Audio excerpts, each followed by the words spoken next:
21 सितंबर को इस साल 2025 का अंतिम प्रभावशाली सूर्य ग्रहण है।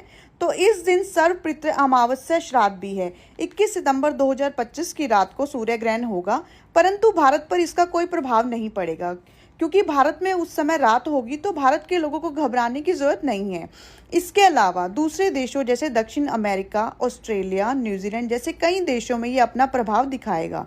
तो वहाँ की जितनी भी महिलाएं हैं जो गर्भवती हैं, उनको तेजधार वस्तुओं का इस्तेमाल नहीं करना है क्योंकि इस ग्रहण से 9 घंटे पहले सूतक शुरू हो जाएगा। भारत के समय के अनुसार लगभग 1 से 1:30 बजे इसका सूतक शुरू हो जाएगा और रात्रि 11 बजे से ये ग्रहण प्रारंभ होगा और लगभग 3:30 बजे तक रहेगा। और इसमें सबको अपने घर के दरवाजे खिड़कियां बंद रखनी है और मंदिर का भी पर्दा लगा देना है और जितना हो सके ओम नमो भगवते वासुदेवाय नमः का जाप करें। और उन सब लोगों को ये वीडियो शेयर कर दीजिए जो लोग भारत के अलावा अन्य देशों में रहते हैं।